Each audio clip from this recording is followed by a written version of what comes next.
Sebelum saya memulai presentasi pada pagi hari ini, mohon izin Bapak dosen pengampu, Bapak Muhammad Taufan Nugroho, SSI, MM, dan teman-teman semua. Perkenalkan, nama saya Pramudia Bayi Pamungkas dari Prodi Manajemen C. Pada presentasi ini, saya ingin menjelaskan mengenai materi tentang etika bisnis. Latar belakang, etika bisnis adalah tindakan yang dilakukan dalam kegiatan bisnis dengan tidak menyalahi aturan organisasi dan masyarakat. Dalam etika bisnis, setiap kegiatan harus dalam keadaan wajar dan sesuai dengan norma dan etika yang berlaku. Setiap tindakan bisnis harus dilandasi oleh moralitas dan prinsip kebenaran yang disertai oleh tanggung jawab. Dalam etika bisnis, tindakan bisnis yang dilakukan oleh individu, kelompok, atau perusahaan tidak boleh sampai merugikan orang lain di luar kegiatan bisnis. Etika bisnis dikembangkan oleh masyarakat di tempat bisnis diadakan. Tujuan penerapan etika bisnis adalah memudahkan pencapaian tujuan bisnis. Etika bisnis dilaksanakan dengan menggunakan metode yang diterima oleh logika dan bersifat estetika. Konsep-konsep etika bisnis mulai diterapkan sejak awal abad ke-21 Masehi. Etika bisnis dalam suatu perusahaan dapat membentuk nilai, norma, dan perilaku karyawan serta pimpinan dalam membangun hubungan yang adil dan sehat dengan pelanggan atau mitra kerja, pemegang saham, ataupun masyarakat. Oke, selanjutnya sasaran dan ruang lingkup etika bisnis. Sasaran etika bisnis adalah membangun kesadaran kritis pelaku bisnis bahwa bisnis adalah profit making activity yang harus dicapai dengan cara-cara baik, tidak curang, tidak merugikan orang lain. Keuntungan yang dicapai juga meliputi non-financial profit, moral, citra pelayanan, tanggung jawab sosial, integritas moral, mutu, kepercayaan. Kita juga perlu mendorong bangsa membangun sistem ekonomi, sosial, dan politik yang lebih baik dan lebih demokratis.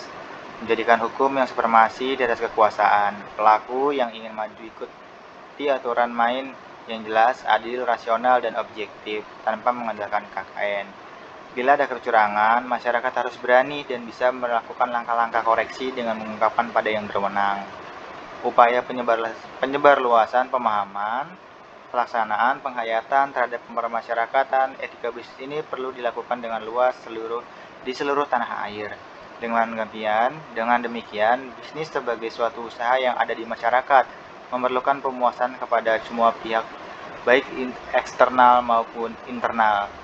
Pihak-pihak yang berkepentingan di luar organisasi yaitu pemerintah, lembaga keuangan, dan perbankan, pemasok, distributor, agen, dan pengecer, pembeli atau konsumen. Sedangkan yang berkepentingan dan berada dalam organisasi perusahaan yaitu para pemilik saham dan pemodal.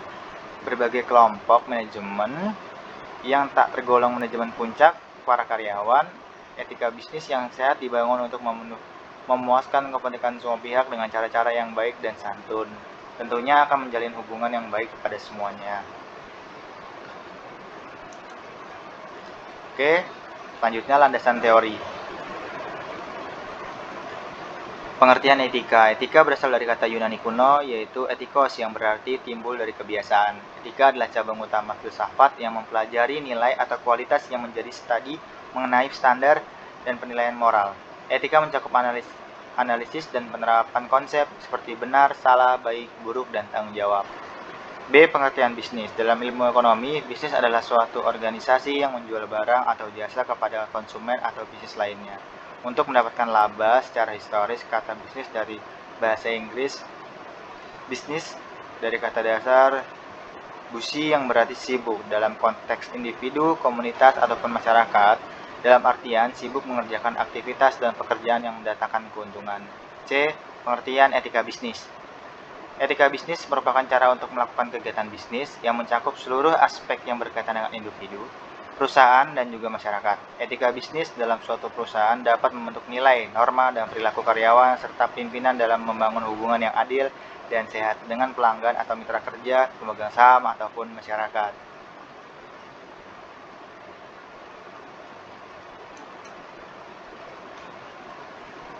Lalu selanjutnya teori-teori etika bisnis. Teori etika bisnis. Secara umum, teori ini memang berbicara tentang bagaimana perilaku berbisnis yang baik dan sesuai dengan norma. Namun ada 4 teori dasar atau teori besar yang juga dipelajari dalam konsep tersebut. Yang pertama adalah teori keutamaan. Teori pertama adalah tentang keutamaan memandang bagaimana seseorang bersikap, perilaku atau sikap baik seseorang akan menciptakan watak dan karakter yang baik secara moral juga.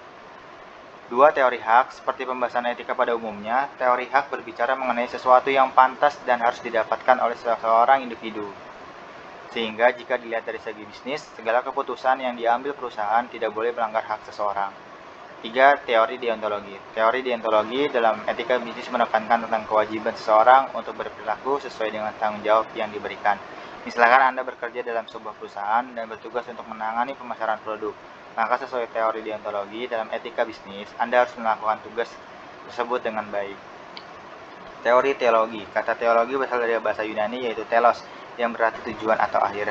Teori ini menganggap bisnis etis adalah yang berhasil menciptakan keseimbangan dengan baik hingga pada tujuan akhir. Sehingga dalam kata lain, teori ini berdasarkan konsep kebaikan. Oke, selanjutnya pendekatan stakeholder.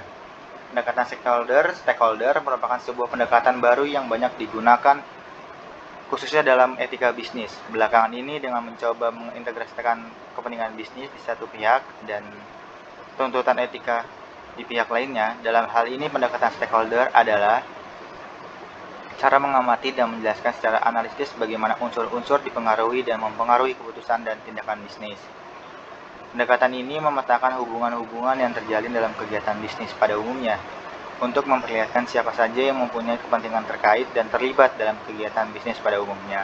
Pada akhirnya, pendekatan ini mempunyai satu tujuan imperatif, yaitu bisnis harus dijalankan sedemikian rupa agar hal dan kepentingan semua pihak terkait yang berkepentingan stakeholder dengan suatu kegiatan bisnis dijamin, diperhatikan, dan dihargai. Sekaligus dengan pendekatan ini bisa dilihat dengan jelas bagaimana prinsip-prinsip etika bisnis. Dasar pemikiran pendekatan tersebut adalah semua pihak yang mempunyai kepentingan dalam suatu kegiatan bisnis terlibat dari dalamnya karena ingin memperoleh keuntungan, maka hak dan kepentingan mereka harus diperlihatkan dan dijamin. Pada pendekatan stakeholder ini berasal daripada prinsip minimal yang telah disebut, yaitu tidak merugikan hak dan kepentingan manapun dalam suatu kegiatan bisnis. Sehingga pendekatan stakeholder menuntut agar bisnis apapun perlu dijalankan secara baik dan etis, justru demi menjamin kepentingan semua pihak yang terkait dalam bisnisnya. Oke, selanjutnya pembahasan etika bisnis dalam pemasaran. Pemasaran adalah jantung dari semua bisnis dan semua fungsi lainnya. Bergantung pada hal yang sama untuk menjaga bisnis tetap berjalan. Ini adalah salah satu fungsi bisnis yang paling banyak berinteraksi dengan pasar. Faktanya pasar dimasukkan dalam untuk penjual hanya ada ketika mereka penjual. Dalam skenario seperti itu, pasti ada banyak pemain dan bentrokan tidak bisa dihindari. Bentrokan seperti itu mengarah pada malpraktik seperti penimbunan, persaingan harga, perang merek, dan penggunaan taktik yang tidak adil. Disitulah etika pemasaran berperan. Sederhananya, etika berarti prinsip atau nilai-nilai yang dengannya pemasaran harus dilakukan di pasar. Logikanya juga ketika ada sejumlah besar transaksi yang terlibat, kode atau prinsip panduan tertentu diperlukan untuk memastikan bahwa operasi dan daya saing industri adil dan bermanfaat bagi pengguna akhir. Ada filosofi atau aliran pemikiran yang berbeda untuk etika dalam pemasaran. Salah satunya adalah filosofi politik dan yang lainnya berfokus pada transaksi. Bahwa salah satu aliran pemikiran mengatakan bahwa semua upaya pemasaran harus difokuskan pada memaksimalkan nilai pemegang saham, dan ini adalah salah satunya etika pemasaran. Yang lain percaya bahwa pemasaran dan pasar sama-sama bertanggung jawab kepada konsumen, pemegang saham lain, dan pemegang transparansi tentang sumber resiko tenaga kerja dan lingkungan. Transparansi tentang penggunaan sumber dan bahan, pelabelan yang tepat, menyebutkan resiko kesehatan terkait, jurisprudensi periklanan, dan tidak membuat janji palsu termasuk dalam lingkup etika pemasaran. Oke, selanjutnya etika dalam manajemen produksi.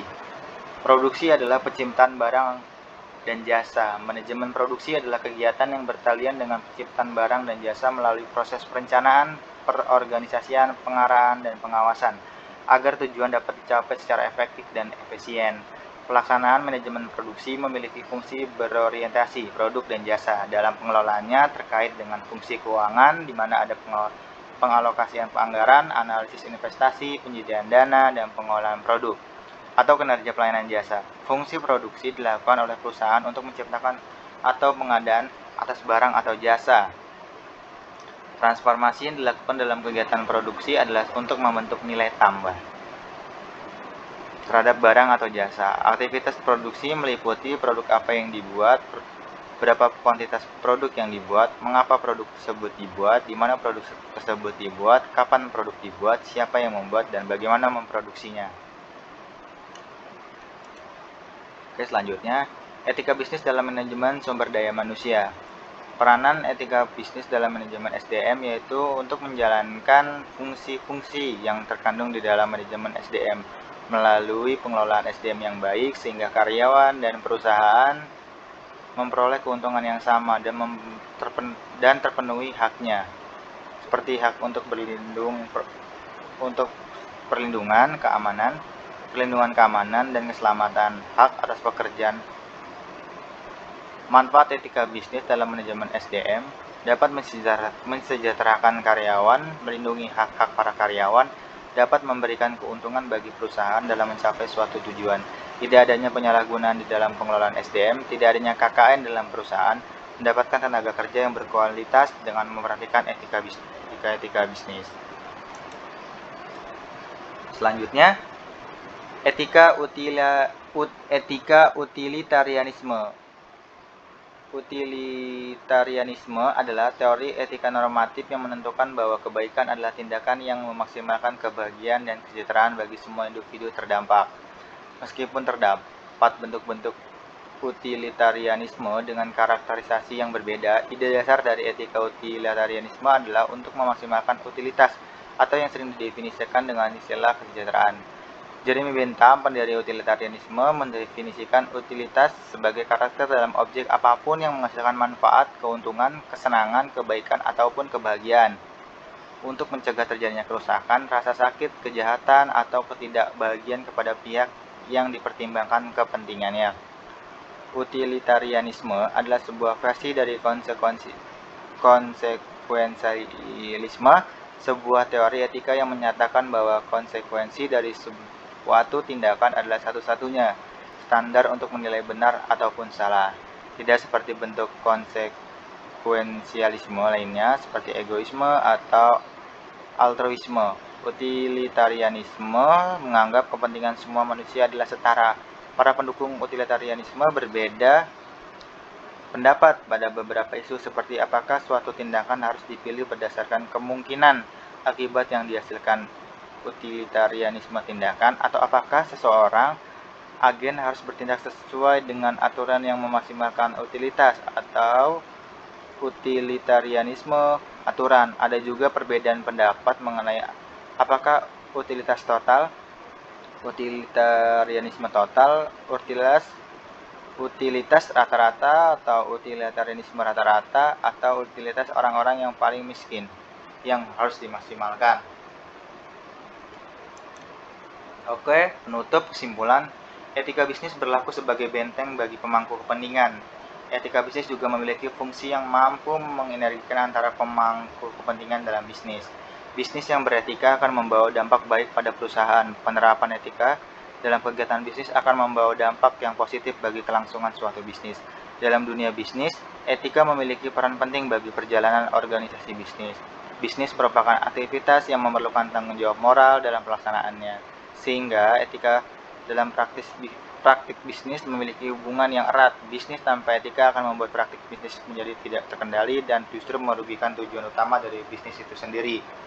Bagi perusahaan, jasa memberikan pelayanan kepada pelanggan adalah tujuan utama untuk menarik pelanggan dan menawarkan produk. Menentukan karakteristik pelanggan dan memberikan pelayanan adalah tugas utama dari setiap pihak internal pada perusahaan. Kualitas layanan yang diberikan kepada pelanggan pihak eksternal sangat tergantung pada kualitas relasi dan kerjasama pelanggan internal. Saran, perlu adanya sadar diri dalam hati para pegawai di dalam perusahaan yang ingin menerapkan etika di dalam bisnis agar tidak adanya kecurangan atau kebohongan yang terjadi pada perusahaan itu nantinya, dan perlu diterapkan sanksi atau hukuman yang berat apabila ada salah satu pegawai yang melanggarnya, sehingga etika di dalam bisnis pun dapat berjalan dengan baik dan lancar di perusahaan tersebut. Ini daftar pustakanya. Oke, sekian dan terima kasih untuk teman-teman dan Bapak dosen. Saya akhiri presentasi etika bisnis untuk ujian tengah semester kali ini. Mohon maaf bila ada tulisan atau kata-kata yang tidak benar atau tidak tepat. Mohon maaf bila ada pengucapan kata atau pembacaan kalimat yang terlalu cepat atau tidak terlalu tepat. Saya akhiri presentasi pada pagi hari ini. Wassalamualaikum warahmatullahi wabarakatuh.